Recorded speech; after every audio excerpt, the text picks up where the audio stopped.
Hi there, it's great to be with you today to celebrate your Young Crew e-collaboration competition and the results.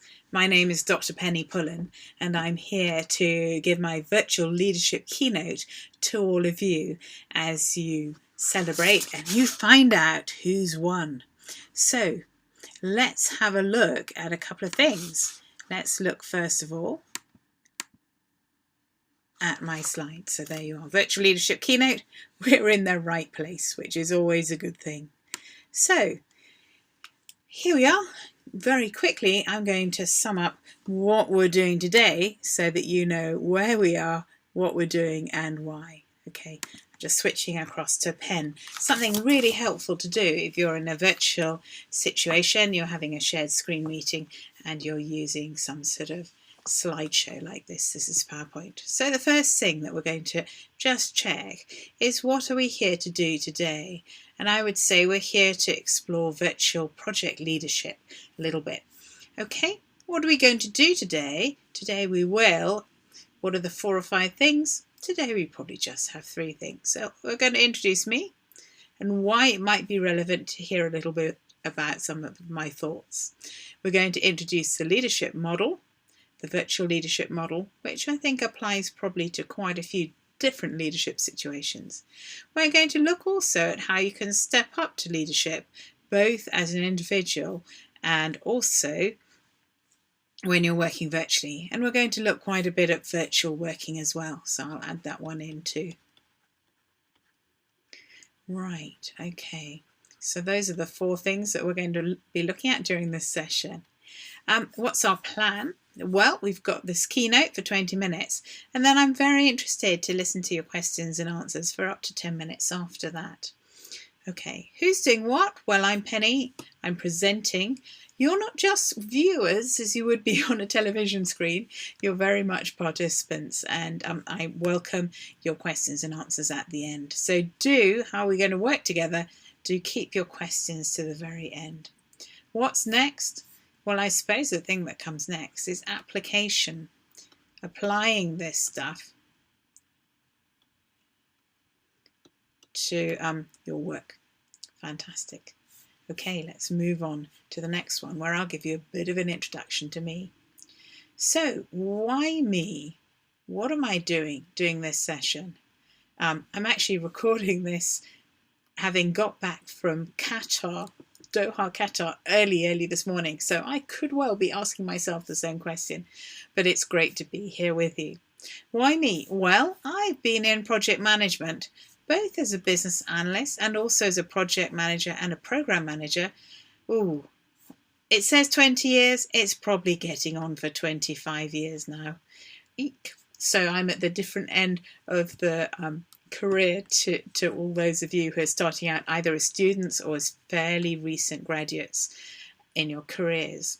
I particularly focus on this topic here, success in tricky projects. What do I mean by tricky projects? You probably know about those. It's when you have virtual teams. Yes, e-collaboration. What else? When you have a lot of risk involved, when you have ambiguous requirements that change as well, and when you've got people who are a little bit disengaged, not so interested, but you need to get them involved and get them going. So I've written a few books on this topic. I'm actually writing number 4 at the moment, so which is entitled Virtual Leadership. You'll find out a little bit about that in the future slides. And here we are. I work all around the world, sometimes virtually, sometimes I travel. So I work in New Zealand occasionally. I've just come back from the Gulf, from Qatar. I also work quite a bit around Europe and also in the UK where I'm based. Okay, so I've been working in a e-collaboration way since, well, it was a 9/11 tragedy that set it all off. I was due to fly out to kick off a major program that I was running globally. I was due to head to New York to run a session. My flight was booked for the 13th of September 2000. Can you see any problems there? Yep. Anyway, I was booked on the plane. and then 9/11 happened and we were grounded, and I had to get that program done virtually without any global kickoff. So that certainly threw me in the deep end, and I've been working virtually ever since. So something must have stuck. Right, here are some of the books that I've worked on. So my first book was this one over here. Facilitating risk management. There's always some fun things to happen with virtual. So let me just switch across to the pen. So over here, my first one was facilitating risk management, this one. My second book was business analysis and leadership, which I co-edited with 27 other people. So that was a little bit of a virtual project for us. I contributed to this one, the Gower Handbook of People in Project Management, and I'm currently writing this one, the main picture, Virtual Leadership. Practical strategies for getting the best out of virtual work and virtual teams. So if there's anything that's not covered in this short session, then please do ask it in the questions and answers at the end. Okay, progressing on. Well, I do have a virtual leadership model, and it would be interesting to just show that to you and to see what you feel about it. So let's move across. Here we are. Here's a simplified version of my virtual leadership model. Let me just talk you through it. Like many models, this says that everything starts off with leadership of self, yourself. To be a leader, a virtual leader, you really do need to start off with yourself, understanding yourself. What is your mindset? What are your values? What are your skills? What are your motivations? What makes you tick? What are your strengths? And learning about those and being able to adapt them to be able to lead others and work with others and collaborate with others. So the first step is understanding and working on yourself to step up to leadership. The next step in the model, the next circle going out, is to work with others. So this is when you need to work with other people, a bit like you did on your projects in the competition. So you need to understand not just yourself, but you need to understand all the different people in your team. Who are they? What makes them tick? What are their strengths? What are their preferences? How can you adapt yourself to fit with them? How can you as a group work together to accomplish lots of things? While virtual working, often people think about technology, actually it's only now that I'm going to bring it up. Technology is very important as an enabler. Without it, we wouldn't be able to be doing this session today. But actually, technology is not the be-all and end-all. Many people say that technology is merely, 10%, and 90% of what makes virtual groups work well is the stuff other than the technology. So we'll look a little bit at technology later on. And then beyond that, there are different aspects of complexity for virtual working. And let's look at some of those. So up here on the right hand side of the screen, we have generations. I'm sure you found that different generations from yours have different perspectives and preferences when it comes to virtual working. So we need to be aware of the different groupings that we're working with when we work virtually. And you might find that some of the older generations don't take to virtual working and e-collaboration quite as much as you. They might be more used to command and control, which certainly I would say avoid when you're working virtually. I'm sure it comes much more naturally to millennials such as yourself to be really collaborative and to work much more closely as a self-organising group. The other things that are interesting and that make virtual working more complex are culture, mix of culture, mismatch, differences. And these can be as much the different cultures present from perhaps the roles that people play. So I know there's a huge gap between departments of actuaries, for example, and departments of people who are in sales or marketing. It can be very, very different. Okay, So culture can be geographical, the sort that you've been working with on your projects, but it can also be departmental or functional. Okay, time zones. Wide time zones certainly make things much harder. We need to move away from just doing everything live to being able to do things more using collaboration tools and working at a different time as well as a different place. What about language? Well, we know that it's quite complicated. When you have different languages, when you have, somebody speaking in French, somebody else speaking in English, that can be confusing. But even if you're all speaking in English, it can be confusing. I'm sure some of you found this. Maybe you had a South African in your team and they said they'd do something just now. To any other group of English speakers, somebody saying, I'll do something just now, means I'll do it straight away. But South Africans have another word for I'll do it straight away. I'll do it now.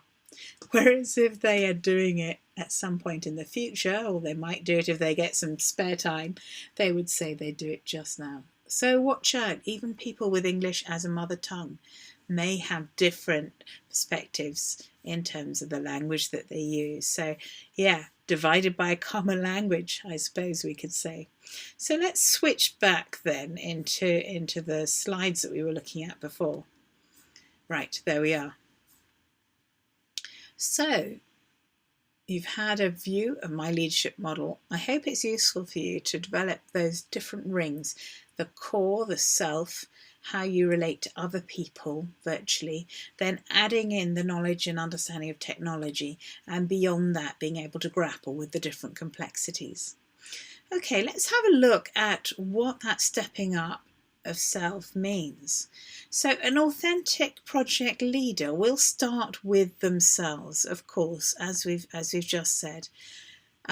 We need to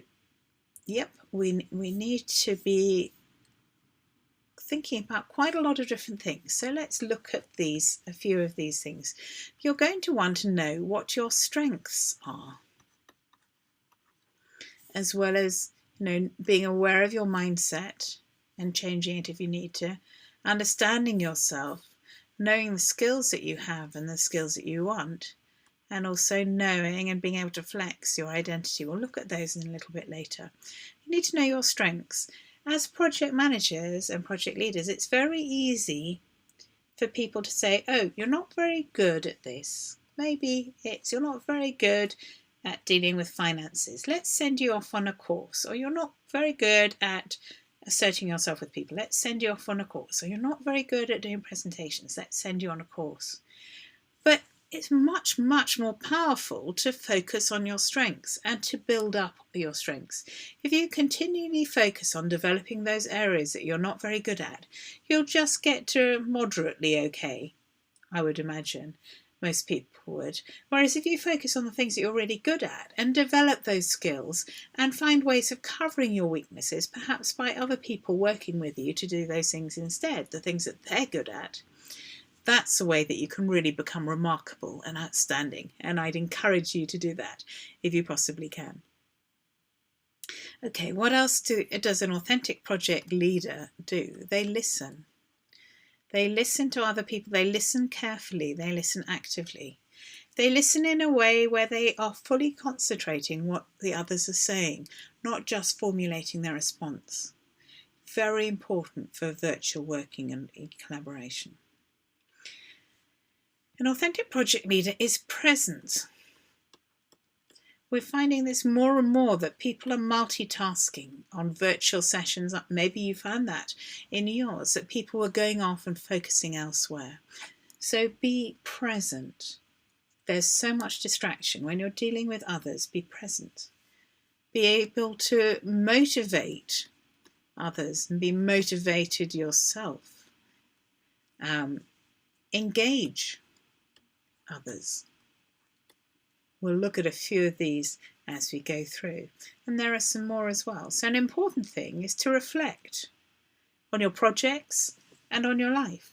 So here's a metaphor for reflection, a garden. Somebody's used this to reflect. What's growing well? What's going well in your project or in your life? What are the things that need to go into the compost bins, the things that need to be taken out and thrown away? What needs work? So the veg garden here is what needs work.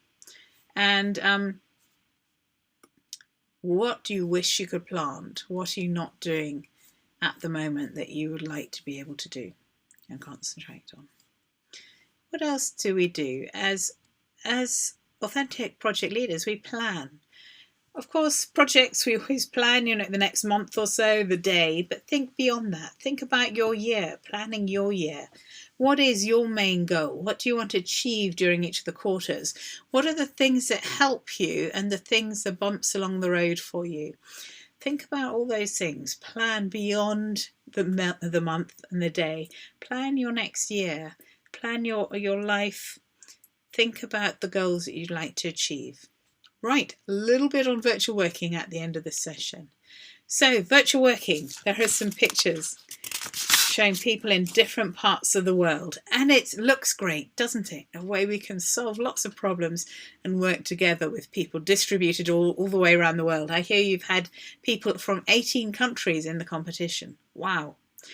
But all too often, it ends up like this. And it's not just a problem for women, because men have this as well. There are lots of issues that we need to overcome. I did a survey of project managers in 2008 and I came up with 99 issues. We won't go into all of them here, but all sorts of problems with using virtual technology. These are conference calls specifically, but many of these apply elsewhere. So what are the things that can help us with virtual sessions and e-collaboration? Something like this slide that I'm showing now, which just shows all the different aspects of what we're doing. It recaps the things to run through at the beginning of a meeting. What are we here to do? What's the purpose? Today we will. What are the 4 or 5 objectives? What's our plan? Who's doing what? How will we work together? And what's coming next? A completely different but very important thing to think about as a project manager working virtually is how can you flex your identity, the identity that people see, the things about you that people relate to. I've taken these from Priya Abraham's book, Cyber Connecting, which you might find useful. She's an anthropologist who applies all sorts of anthropological tools to virtual work.